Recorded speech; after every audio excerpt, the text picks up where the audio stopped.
भैया जब जमीन की बात आती है ना तो हम लोगों को लगता है कि मेरे बाप दादा तो है ना, मेरे भैया लोग हैं संभाल लेंगे, क्या जरूरत है हमको जमीन के बारे में जानना, अभी तो हम लोग छोटे हैं। लेकिन मेरे छोटे, कभी न कभी आप बड़े हो ही जाओगे और जमीन के बारे में कुछ न कुछ नॉलेज लेने ही पड़ेगी। मैं अमीन तो नहीं हूं, लेकिन हाँ, जमीन के बारे में कुछ नॉलेज जो है हम आपको दे सकते हैं। जमीन के बारे में जो नॉलेज है वो हम आपको दे सकते हैं, और अमीन कैलकुलेशन क्या होता है ये सब हम आपको बता सकते हैं। यहाँ पे हमने एक सवाल दिया है और इसको बनाने के लिए 3 नोट भी दिए हुए हैं। इसको बनाने के लिए हम लोग 3 नोट दिए हुए हैं। अगर ये 3 नोट अगर आप देख लेते हैं तो ये सवाल जो है ना आप चुटकी में यूं कर देंगे, ये मेरा वादा है। चलिए वीडियो को समझाते हैं। इस वीडियो को आप लोग क्या कीजिए, बस एक शेयर कीजिए, बस क्या कीजिए, इस वीडियो के एक शेयर मांगते हैं हम आप लोग से। चलिए आगे बढ़ते हैं हम लोग। यह क्या है,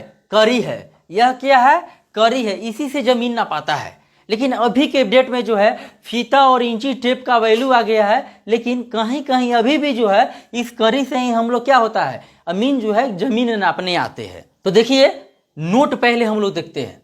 तो देखिए नोट नंबर 1 क्या बोलता है कि 1 जरी बराबर 100 करिया होता है। नोट नंबर 1 क्या है कि 1 जरी बराबर कितना होता है, 100 करिया होता है। और एक करी में जो है 7.92 इंच होता है। एक करी में कितना होता है, 7.92 इंच होता है। तो 100 करी में, तो एक करी में 7.92 है, तो 100 करी में पूछ रहा है। तो 7.92 से 100 में अगर गुना कर रहे हैं हम लोग तो 792 इंच हो जाएगा। कितना हो जाएगा, 792 इंच। नोट नंबर 2, 1 फुट में 12 इंच होता है। भैया ये तो आप लोग भी जानते हैं कि 1 फीट में जो है 12 इंच होते हैं। क्या 1 जरी बराबर कितना होता है, तो 792 इंच। यहाँ पे देखिए आप लोग, 1 जरी बराबर क्या होता है, 792 इंच होता है। तो 1 फीट मतलब 12 इंच में कितना होगा, तो 1 फीट का 12 इंच होता है, तो 792/12 अगर इसको भाग देंगे तो 66 हो जाएगा। 66 जरीब होता है। तो नोट नंबर 3 क्या बोल रहा है कि 100 करिया बराबर क्या होता है, 66 फीट। तो 1 करी बराबर, तो 66/100 से अगर भाग देंगे तो 0.66 हो जाएगा। यानी 1 फीट में जो है 0.66 करी होगा। अगर यहाँ तक आपको पता चल गया तो आइए क्वेश्चन को देखते हैं। क्वेश्चन में क्या है कि 1 फीट में अगर 0.6 करी आता है तो 10 करी में कितना हो जाएगा, तो 0.66 से अगर 10 में गुना कर देंगे तो 6.6 फीट हो जाएगा। क्वेश्चन क्या कह रहा है, आप लोग थोड़ा दिमाग लगाइएगा। बोल रहा है ये क्या है, जमीन है, लेकिन इसके ऊपर के हिस्सा की पाई कितना है इसका, 50। ऊपर क्या है 50 करी है और नीचे कितना है 35 करी है, और इसका क्षेत्रफल निकालना है। तो इसको क्षेत्रफल निकालने के लिए सबसे पहले इसको करी का जो है हम लोग फीट में बदलेंगे। लंबाई बराबर कितना है, तो लंबाई बराबर जो है 50 करी है। कितना करी है, 50 करी। 1 फीट बराबर कितना आया है, 0.66 करी आया हुआ है। तो क्या करेंगे, तो 50 गुने में 0.66 गुना करेंगे, तो ये जो है 33 फीट आ जाएगा। कितना आ जाएगा, 33 फीट। और ये कितना है, चौड़ाई कितना है इसका, 35 है।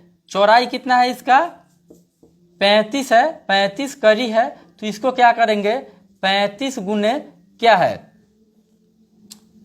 35 गुने 0.66 अगर गुना 23.1 आ जाएगा। अब क्या है, आयत का क्षेत्र, लंबाई गुने चौड़ाई।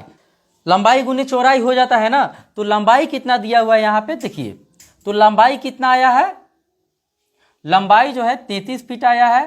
33 गुने में चौड़ाई कितना आया है, 23.1 आया है। अगर इसको गुना 762 वर्ग फीट आ जाएगा। क्या आ जाएगा, वर्ग फीट। गुना करेंगे कितना आ जाएगा, 762.3 वर्ग फीट आ जाएगा। अगर इसी को हम लोग गज में, अब 762.3 तो कितना हो जाएगा, 84 वर्ग गज हो जाएगा। कितना हो जाएगा, वर्ग गज।